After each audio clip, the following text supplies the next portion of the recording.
नमस्कार दोस्तों, success with rhythm channel में आपका स्वागत है। आज मैं आपको गौतम बुद्ध की स्टोरी के बारे में बात करने जा रही हूँ। तो आपका ज़्यादा समय बर्बाद ना करके हम इस वीडियो को शुरू करते हैं। एक दिन गौतम बुद्ध अपने शिष्य के साथ एकदम शांत बैठे हुए थे। उन्हें इस प्रकार बैठे देख शिष्य चिंतित हुए कि कहीं वह अस्वच्छ तो नहीं है। एक शिष्य ने उनसे पूछा कि आज वो मौन क्यों बैठे हैं? क्या शिष्य से कोई गलती हो गई है? इसी बीच एक अन्य शिष्य ने पूछा कि क्या वह अस्वच्छ है? पर बुद्ध मौन रहे। तभी कुछ दूर खड़ा व्यक्ति जोर से चिल्लाया, आज मुझे सभा में बैठने की अनुमति क्यों नहीं दी गई है? बुद्ध आंखें बंद करके ध्यान मग्न हो गए। वह व्यक्ति फिर से चिल्लाया, मुझे प्रवेश की अनुमति क्यों नहीं मिली? इसी बीच एक उदार शिष्य ने उसका पक्ष लेते हुए कहा कि उसे सभा में आने की अनुमति प्रदान की जाए।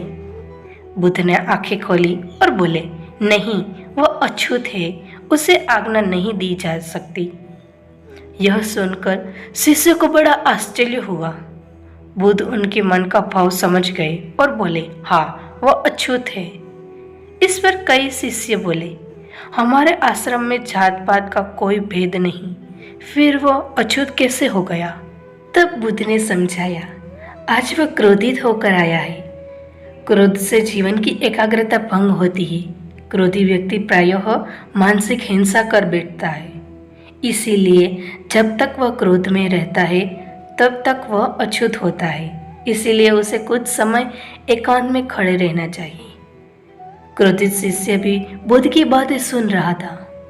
पश्चाताप की अग्नि में तपकर वह समझ चुका था कि अहिंसा ही मनुष्य का महान कर्तव्य व परम धर्म है। वह बुद्ध के चरणों में गिर पड़ा और कभी क्रोध न करने का प्रण लिया। शिक्षा आशय यह है कि क्रोध के कारण व्यक्ति अनर्थ कर बैठता है और पश्चाताप उसे बाद में होता है, जिसका कोई लाभ नहीं मिलता। इसीलिए हमें क्रोध नहीं करना चाहिए।